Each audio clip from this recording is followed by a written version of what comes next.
Good morning students. आज हम start करेंगे चालकता मितीय अनुमापन के प्रकार। चालकता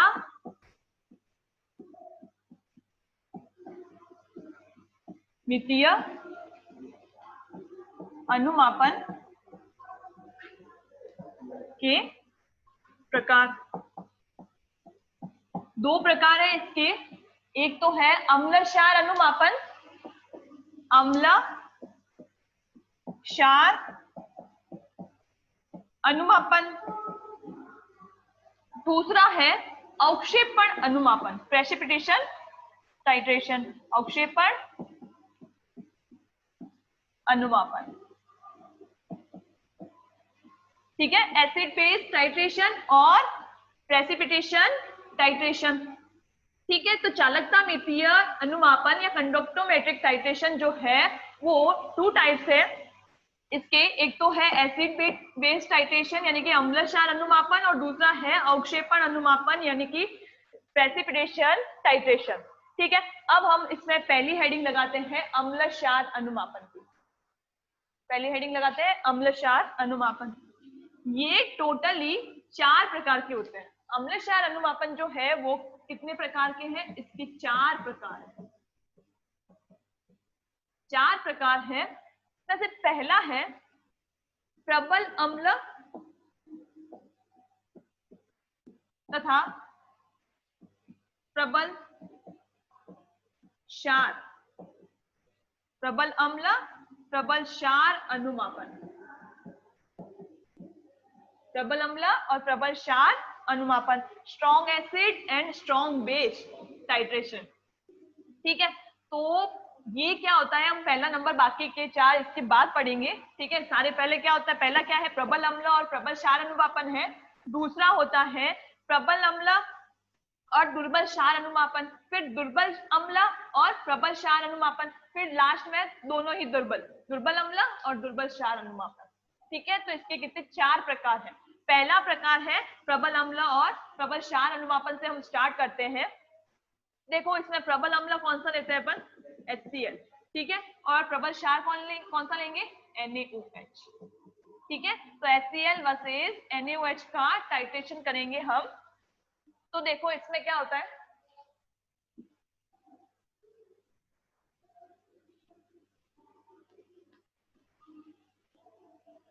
ये हेडिंग लगा दी है, प्रबल अम्ल और प्रबल क्षार का अनुमापन है। इसमें क्या होता है देखो,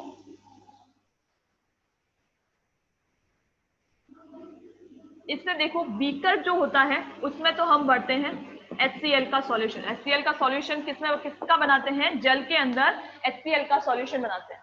ठीक है, बीकर में अपन ने क्या भरा है, HCl का विलयन भरा है। और ब्यूरेट में क्या भरेंगे अपन,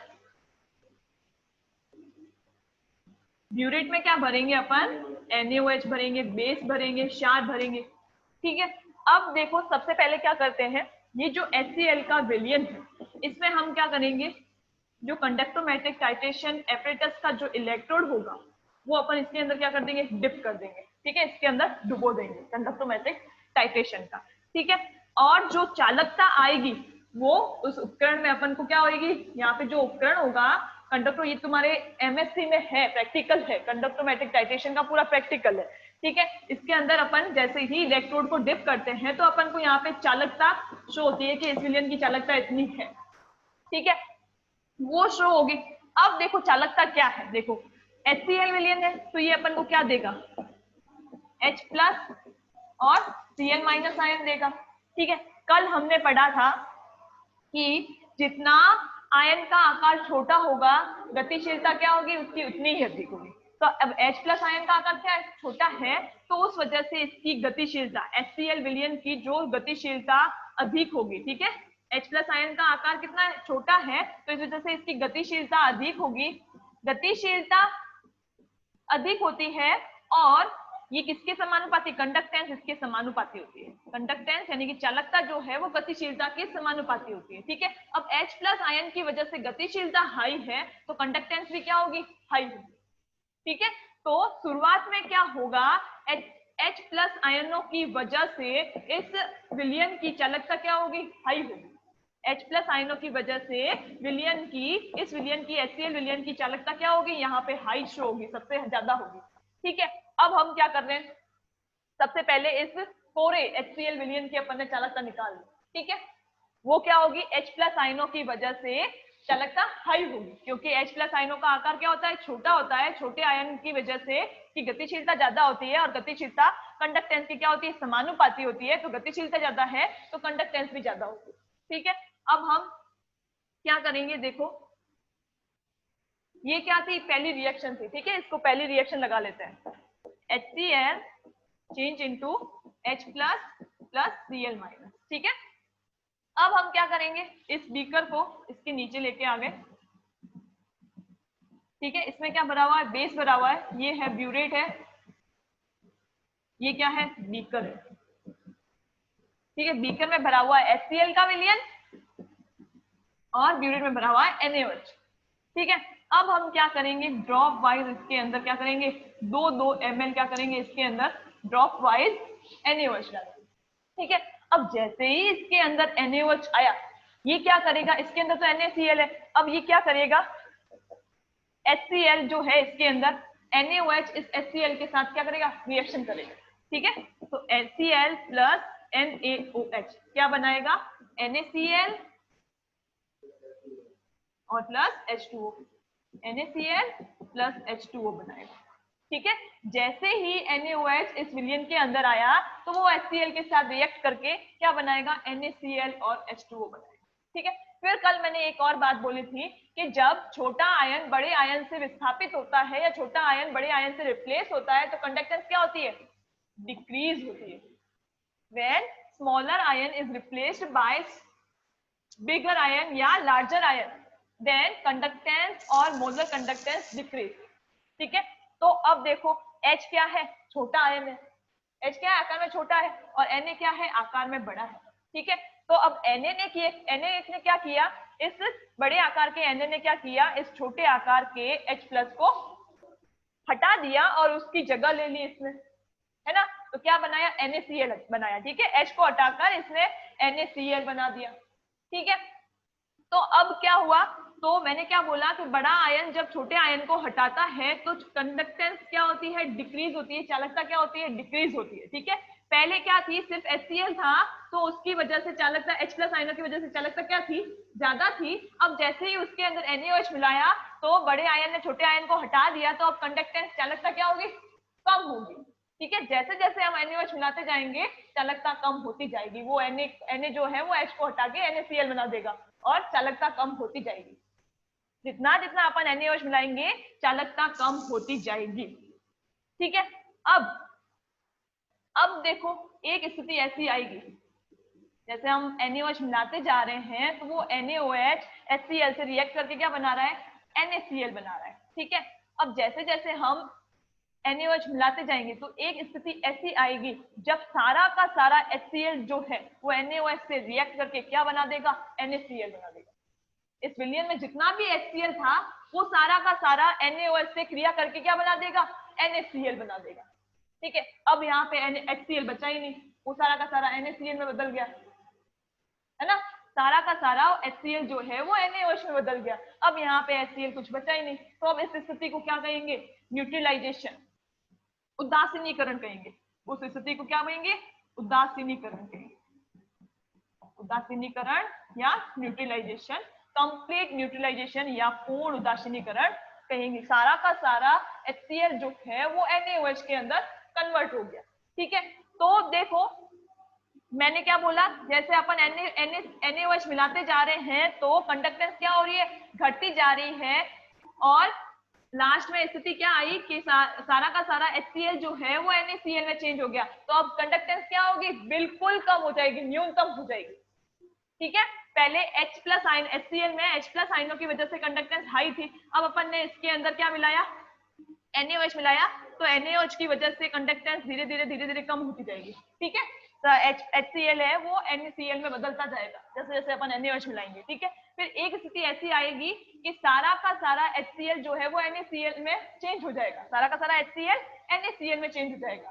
ठीक है, तो वो क्या होगा, ये बिंदु, इस बिंदु पर सारा का सारा HCl NaCl में चेंज हो गया, ये बिंदु कहलाएगा एंड पॉइंट, या ये स्थिति कहलाएगी उदासीनीकरण कहलाएगी। ठीक है, अब सारा HCl खत्म हो गया। ठीक है, तीसरी रिएक्शन क्या करेंगे अपन, देखो यहाँ पे HCl बिल्कुल नहीं बचा है। ठीक है, सारा का सारा HCl किसमें चेंज हो गया, NaCl में और H2O में चेंज हो गया। ठीक है, यहाँ पे HCl बिल्कुल नहीं बचा है, सारा का सारा NaCl में और H2O में चेंज हो गया HCl। ठीक है, तीसरी ये रिएक्शन हो जाएगी। अब देखो, अब इसके अंदर HCl तो बिल्कुल है ही नहीं, सारा का सारा HCl NaCl में चेंज हो गया। अब अगर हम इसके अंदर और NaOH मिलाएंगे, अब अगर हम इसके अंदर और NaOH मिलाएंगे उदासीनीकरण के बाद, अब अगर हम इसके अंदर और NaOH मिलाएंगे तो NaOH क्या करेगा, Na प्लस और प्लस OH माइनस में क्या हो जाएगा, आयनित हो जाएगा। ठीक है, NaOH किसमें आयनित होगा, NaOH किसमें आयनित होगा, Na प्लस और OH माइनस में। ठीक है, अब तो HCl बचा ही नहीं है, तो NaOH HCl से रिएक्ट भी नहीं करेगा, है ना। तो अब ये और NaOH मिलाया तो अब ये अपने आयनों में विभाजित हो जाएगा, Na प्लस और OH माइनस आयन की वजह से। ठीक है, अब क्या आया विलयन में, OH माइनस आयन आया। अब क्या आया विलयन में, OH माइनस आयन आया। अब H प्लस आयनों के बाद, H प्लस आयनों के बाद OH माइनस आयनों की गतिशीलता क्या होती है, सर्वाधिक होती है। सबसे ज्यादा तो होती है H प्लस आयन की, फिर H प्लस आयनों के बाद OH माइनस आयनों की गतिशीलता क्या होती है, सर्वाधिक होती है। अब गतिशीलता सर्वाधिक है तो गतिशीलता के कारण क्या होगी, चालकता भी बढ़ेगी, बढ़ेगी चालकता, गतिशीलता के कारण चालकता भी बढ़ेगी। तो मैंने पॉइंट क्या बताया था, शुरुआत में चालकता H प्लस आयनों की वजह से अधिक थी। ठीक है, अधिक थी, फिर NaOH मिलाते जा रहे हैं अपन तो चालकता घटती जा रही है। एक बिंदु पर चालकता क्या आएगी, न्यूनतम बिंदु पर पहुंचेगी जब HCl पूरा खत्म हो जाएगा और NaCl बनेगा। फिर अगर अब और NaOH मिला रहे हैं तो फिर अब विलयन में क्या आ गए, NaOH क्या OH माइनस आयन आ गए विलयन में। ठीक है, अब OH माइनस आयनों की वजह से चालकता क्या होगी, बढ़ेगी। तो इसका ग्राफ इस टाइप से आएगा, पहले चालकता अधिक थी, फिर NaOH मिलाने पर धीरे धीरे चालकता घटती है। एक बिंदु ऐसा आएगा जब सारा का सारा HCl NaCl में चेंज हो जाएगा, उसको बोलते हैं एंड पॉइंट, या फिर क्या बोलते हैं, neutralisation of HCl। Neutralisation of HCl यानी कि उदासीकरण, HCl का उदासीनीकरण। ठीक है, वो पूरा का पूरा HCl NaCl में चेंज हो गया, इसको बोलते हैं एंड पॉइंट। ठीक है, फिर अगर इस एंड पॉइंट के बाद में, उदासीनीकरण के बाद में हम और NaOH मिलाते हैं इसके अंदर, तो NaOH अपने आयनों में विभाजित हो जाता है, Na प्लस और OH माइनस में। अब OH माइनस की गतिशीलता अधिक होती है, जिस वजह से चालकता वापस से बढ़ना स्टार्ट होती है। चालकता पहले घटी, पहले अधिक थी, फिर घटी धीरे धीरे, फिर OH माइनस आयनों की वजह से चालकता वापस बढ़ी। ठीक है, तो ये था, ये OH माइनस की आयनों की वजह से चालकता है। तो इस के लिए जो ग्राफ आएगा वो ये होगा इस टाइट्रेशन के लिए, स्ट्रॉन्ग एसिड और स्ट्रॉन्ग बेस के लिए। कौन कौन सा स्ट्रॉन्ग एसिड है, HCl है एक, और स्ट्रॉन्ग बेस कौन सा है, NaOH लिया है, तो उसका ग्राफ ये होगा। ठीक है, और उसमें देखो चालकता कैसे कर, और ये ग्राफ किस किस के बीच में होगा, चालकता और आयतन के बीच। और चालकता किसकी निकाल रहे हैं अपन, पता है किसकी निकाल रहे हैं चालकता, HCl की चालकता निकाल रहे हैं। ठीक है, और एक और बात की, सबसे पहले तो अपन ने इस HCl कोरे HCl विलयन की अपन ने चालकता इसके अंदर इलेक्ट्रोड डिप करके निकाल ली थी। ठीक है, अब अपन इसके अंदर क्या कर रहे हैं, धीरे धीरे करके 2-2 ml NaOH की डाल रहे हैं, इसके अंदर भी इलेक्ट्रोड डिप है। ठीक है, ये सेम का सेम अपन यहाँ लेके आए हैं। ठीक है, इसके अंदर भी इलेक्ट्रोड डिप है। अब जैसे जैसे अपन 2-2 ml NaOH मिलाते हैं, और अपन क्या करेंगे, 2 ml मिलाने के बाद कंडक्टेंस चेक करेंगे। ठीक है, 2 ml और मिलाएंगे और कंडक्टेंस चेक करेंगे, और 2 ml मिलाएंगे और कंडक्टेंस चेक करेंगे। ठीक है, तो अपन को पता चल जाएगा जो पहले मान आया था अब क्या कंडक्टेंस का मान कम आता जाएगा, कंडक्टेंस का मान क्या आएगा, कम आता जाएगा। ये टाइट्रेशन में जब करेंगे ना अपन, टाइट्रेशन या प्रैक्टिकल करेंगे ना, तब अपन को पता चलेगा। ठीक है, पहले कंडक्टेंस क्या थी, हाई थी, अब अपन ने 2-2 ml मिलाया है, 2-2 ml मिलाने के, हर 2-2 ml मिलाने के बाद अपन क्या करेंगे, कंडक्टेंस चेक करेंगे, तो उसका मान क्या आएगा, कम आता जाएगा। फिर एक बिंदु क्या आएगा कि कंडक्टेंस क्या होगी, न्यूनतम होगी। ठीक है, फिर अब NaOH माइनस आयनों की वजह से कंडक्टेंस क्या होगी, वापस बढ़ना शुरू करेगी। जैसे यहाँ पे 10 थी, ठीक है, शुरुआत में हाईएस्ट 10 है, अब ये क्या होगी कंडक्टेंस NaOH मिलाने पर घटती जाएगी 8 9 7 5 6 3 2 1 0 0 पे पहुंचे नहीं पहुंचे मतलब न्यूनतम पर पहुंचेगी, 1 पर पहुंची, अब वापस से बढ़ना शुरू होगी 3 4 5 6 7 ऐसे। ठीक है, तो ये इस तरह से कंडक्टोमेट्रिक टाइट्रेशन करते हैं। आया समझ में ये है? आया पक्का? ठीक है फिर तो दूसरा हम स्टार्ट करते हैं।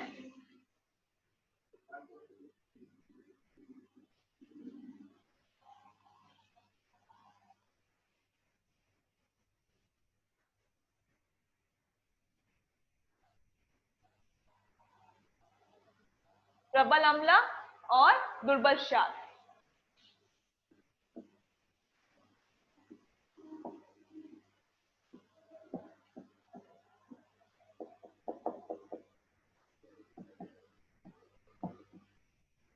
दुर्बल क्षार अनुमापन। प्रबल अम्ल और दुर्बल क्षार अनुमापन, इसमें क्या होता है? प्रबल अम्ल तो वही HCl लेंगे, ठीक है। दुर्बल क्षार क्या लेंगे अपन यहाँ पे? NH4OH लेंगे, अमोनियम हाइड्रोक्साइड लेंगे, ठीक है, NH4OH। तो HCl वर्सेस NH4OH का टाइट्रेशन करेंगे अपन, ठीक है। वही सेम बीकर में क्या लेंगे? HCl को लेंगे बीकर में, और NH4OH को किसमें लेंगे? ब्यूरेट में लेंगे, ठीक है। NH4OH को किसमें लेंगे? ब्यूरेट में लेंगे। अब सेम वही की वही है प्रोसेस, आगे का प्रोसेस क्या है? सेम वही है कि बीकर में क्या है?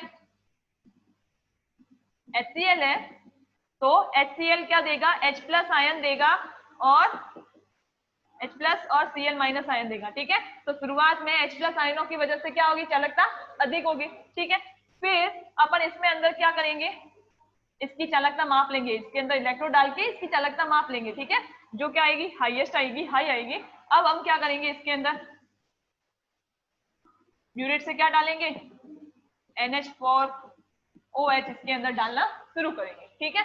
सेम वही प्रोसेस होगा, जैसे जैसे NH4OH डालते हैं चालकता क्या होगी? NH4OH बड़ा आयन है, सॉरी NH4+ जो आयन है वो क्या है? H+ से क्या है? बड़ा आयन है, तो ये क्या करेगा? इसको रिप्लेस करेगा और NH4Cl बना देगा, ठीक है।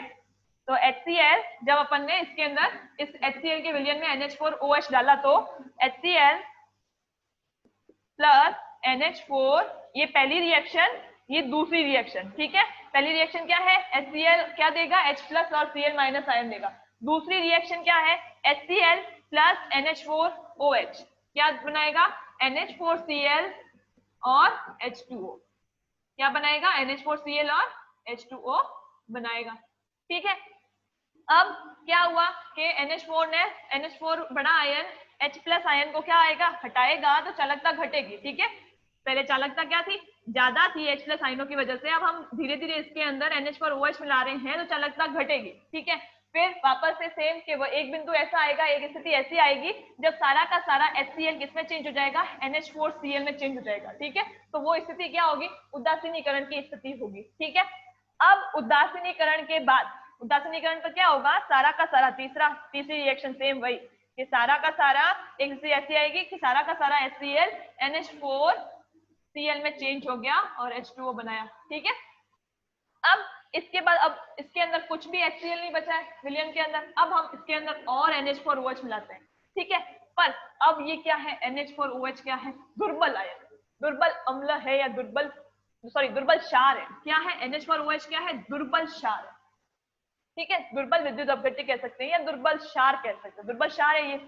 अब ये दुर्बल क्षार जो है वो आयनों में NH4+ प्लस OH- में नहीं आयनित होगा, क्योंकि ये क्या है? दुर्बल क्षार। प्रबल अम्ल या प्रबल क्षार होता जैसे NaOH, वो क्या होता? आयनों में विघटित हो जाता, Na+ और OH- आयन देता, ठीक है। लेकिन ये क्या है? दुर्बल क्षार। ये क्या है? दुर्बल क्षार है, तो ये आयनों में या ये आयनित नहीं होगा, ये आयन नहीं देगा, या NH4OH दुर्बल क्षार होने की वजह से ये आयनित नहीं होगा। अब अपने पास OH- आयन है ही नहीं, नहीं है, अपन ने NH4OH तो डाल दिया, अब ये आयनित ही नहीं हो रहा है तो अपने पास OH माइनस आयन कहां से आएंगे। ठीक है, तो अब चालकता नहीं बढ़ेगी, चालकता नहीं बढ़ेगी, चालकता क्या रहेगी, कांस्टेंट रहेगी। देखो H प्लस आयन की ये चालकता और आयतन के बीच में ग्राफ है। ठीक है, अब देखो पहले क्या थी, H प्लस आयनों की वजह से चालकता हाई थी। ठीक है, धीरे धीरे अपन क्या कर रहे हैं, NH4OH मिला रहे हैं, चालकता घटेगी। एक बिंदु ऐसा आएगा जब सारा का सारा HCl NH4Cl में चेंज हो जाएगा, उस बिंदु को बोलेंगे न्यूट्रलाइजेशन या उदासीनीकरण कहेंगे। ठीक है, अब ये क्या कहलाएगा, इसका एंड पॉइंट कहलाएगा। अब क्या कर रहे हैं, NH4OH और मिला रहे हैं, पर NH4OH दुर्बल क्षार होने की वजह से ये आयनित नहीं हो पाता। ये क्या NH4 प्लस और OH माइनस आयन नहीं देगा, ये आयनित नहीं हो पाता है, जिस वजह से अपने पास क्या है, OH माइनस आयन नहीं है, नहीं होने की वजह से चालकता क्या हो जाएगी, स्थिर हो जाएगी। अब ये क्या रहेगी, कांस्टेंट रहेगी, अब चालकता नहीं बढ़ेगी। ठीक है, तो इसका क्या ग्राफ आएगा, ये आएगा, चालकता क्या रहेगी, कांस्टेंट रहेगी, अब चालकता नहीं बढ़ेगी क्योंकि हमारे पास नहीं है OH माइनस आयन। ठीक है, तो ये है प्रबल अम्ल और दुर्बल क्षार अनुमापन। ठीक है, अब देखना इसका टाइट्रेशन अपन करेंगे तो कैसा आएगा। पहले अपन ने सिर्फ HCl में डाला तो चालकता, यहाँ पे इलेक्ट्रो डाला और अपन ने वो उसके अंदर कंडक्टोमेट्रिक एपेटस जो है ना, उसके अंदर चालकता नोट की हाई आएगी। ठीक है, जैसे 10 मान ली आई। अब इसके अंदर NH4OH डाल रहे हैं, अब इसके अंदर क्या डाल रहे हैं, धीरे धीरे NH4OH डाल रहे हैं, तो चालकता धीरे धीरे घटेगी। ठीक है, अब वो चालकता न्यूनतम पे आ गई है, घट गई, सारा का सारा HCl उसके अंदर NH4Cl में चेंज हो गया। ठीक है, अब चालकता न्यूनतम आ गई है, अब और HCl सारा क्या हो गया, खत्म हो गया है। ठीक है, अब हम अगर इसके अंदर NH4OH और डालते हैं, NH4OH जो है अगर और डालते हैं तो चालकता OH माइनस आयन नहीं होने की वजह से चालकता क्या रहेगी, स्थिर रहेगी। ठीक है, तो अब ये आएगा। अब अगर हम इसके अंदर HCl खत्म होने के बाद अपन अगर ना वो इलेक्ट्रोड के थ्रू कंडक्टोमेट्रिक टाइट्रेशन में अगर हम इसकी चालकता देखेंगे तो क्या आएगी, सबकी चालकता, और NH4 जैसे NH4 2 ml मिलाया, फिर इसके बाद और NH4 2 ml और मिलाया, फिर और 2 ml और मिलाया, तो सारी की सारी क्या आएगी, सेम आएगी। ठीक है, जैसे 2 आ रही है तो 2 आगे भी 2 और NH4OH मिलाएंगे तो भी 2 आएगी, और NH4OH मिलाएंगे तो भी 2 आएगी, तो ये क्या रहेगी, कांस्टेंट रहेगी। ठीक है, ये क्या रहेगी, कांस्टेंट रहेगी, अब स्थिर हो जाएगी चालकता। ठीक है, तो ये था प्रबल अम्ल और दुर्बल क्षार, HCl प्रबल अम्ल और दुर्बल क्षार NH4OH के मध्य अनुमापन। ठीक है, तीसरा, यहां तक क्लियर है, क्लियर है यहां तक, सेम उसके जैसा ही है। अपने तीसरा आता है दुर्बल अम्ल और प्रबल क्षार। अपने तीसरा कौन सा आता है, दुर्बल अम्ल और प्रबल क्षार, वो हम क्या करेंगे, नेक्स्ट क्लास में देखेंगे। दुर्बल अम्ल और प्रबल क्षार का अनुमापन हम नेक्स्ट क्लास में करेंगे। ठीक है।